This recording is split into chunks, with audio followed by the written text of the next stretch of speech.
नमस्ते दोस्तों। आज मैं आपको एक ऐसी अनोखी कहानी सुनाने जा रहा हूं जो समय, सपनों और सच्चाई की गहराई को छूती है। इस कहानी का नाम है समय की चोरी हुई घड़ी। आराम से बैठिए, क्योंकि ये कहानी आपको करीब 25 मिनट तक अपने जादू में बांधे रखेगी। कहानी शुरू होती है एक छोटे से पहाड़ी गांव से, जिसका नाम था कालपुर। ये गांव इतना शांत और सुंदर था कि लगता था जैसे समय यहां आकर ठहर गया हो। सुबह लोग खेतों में काम करते, शाम को घर लौटते और रात को चांदनी में बैठकर कहानियां सुनते। लेकिन इस गांव की सबसे अनोखी बात यह थी कि यहां हर घर में एक पुरानी घड़ी होती थी, जो पीढ़ियों से चली आ रही थी। ये घड़ियां सिर्फ समय नहीं बताती थीं, बल्कि परिवार की यादों को भी अपने अंदर समेटे रहती थीं। गांव का सबसे बुजुर्ग और सम्मानित व्यक्ति था पंडित हरिप्रसाद जी। उनके पास एक विशेष घड़ी थी, सोने की बनी हुई, जिसमें नीले रत्न जड़े थे। ये घड़ी उनके दादाजी की थी, जो एक प्रसिद्ध ज्योतिषी थे। कहा जाता था कि ये घड़ी समय सिर्फ दिखाती नहीं, बल्कि समय को महसूस कराती थी। जो इसे पहनता, उसे ये एहसास होता कि उसका कितना समय बचा है, कितना व्यर्थ चला गया है और कितना आने वाला है।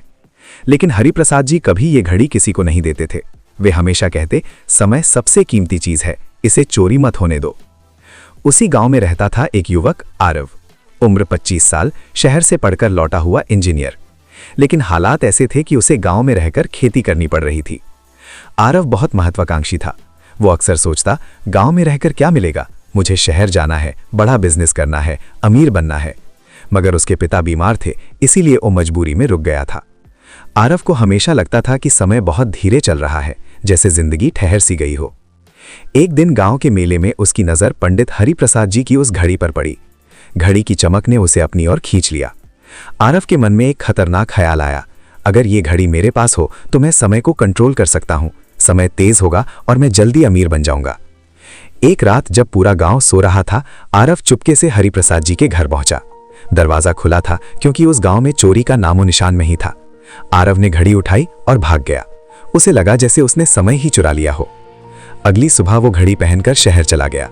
ट्रेन में बैठते ही उसने देखा कि घड़ी की सुइयां सामान्य से 2 गुनी तेज चल रही थी। आरव खुशी से भर गया, अब समय मेरे साथ है। शहर पहुंचकर उसने एक छोटी सी नौकरी शुरू की, लेकिन घड़ी के असर से उसे लगता था कि जहां लोग 8 घंटे काम करते हैं, वो 16 घंटे काम कर रहा है। तरक्की तेजी से होने लगी। 1 साल में ही वो मैनेजर बन गया।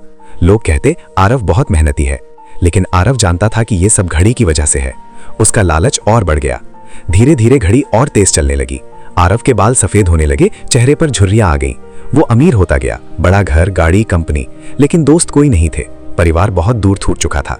एक दिन उसके पिता के देहांत की खबर आई, लेकिन उसने अंतिम संस्कार में जाना भी जरूरी नहीं समझा, क्योंकि उसके पास समय नहीं था। एक दिन घड़ी की सुइयां इतनी तेज घूमने लगी कि आरव को लगा पूरी दुनिया घूम रही है। वो 50 साल का दिखने लगा, जबकि असल में सिर्फ 5 साल बीते थे। वो अकेला अपने आलीशान घर में बैठकर रोने लगा। उसे गांव की याद आई, माँ की लोरियां, पिता की गोद, दोस्तों की हंसी। तब उसे एहसास हुआ कि उसने समय नहीं, बल्कि अपनी जिंदगी चुरा ली थी। घड़ी ने उसे दौलत दी, लेकिन खुशी नहीं। आरव तुरंत गांव लौटा। गांव वैसा ही था, शांत, सुकून भरा। पंडित हरिप्रसाद जी अब और बूढ़े हो चुके थे। आरव उनके पैरों में गिर पड़ा और घड़ी वापस करते हुए सारी कहानी सुना दी। हरिप्रसाद जी मुस्कुराए और बोले, बेटा, ये घड़ी जादुई नहीं है, ये सिर्फ एक आईना है। जो लालची होता है, उसे समय तेज लगता है, क्योंकि वो बेकार दौड़ता है।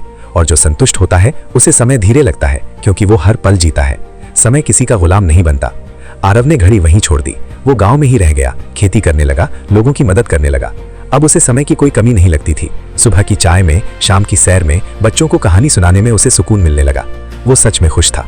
गांव वाले कहते थे, आरव ने समय को नहीं, खुद को जीत लिया है।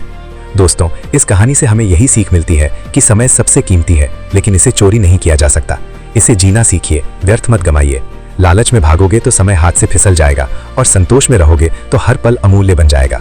अगर आपको ये कहानी अच्छी लगी हो तो लाइक जरूर करें, अपनी राय कमेंट्स में लिखें, और ऐसी ही दिल से रूह तक पहुंचने वाली कहानियों के लिए हमारे चैनल को सब्सक्राइब करना ना भूलें।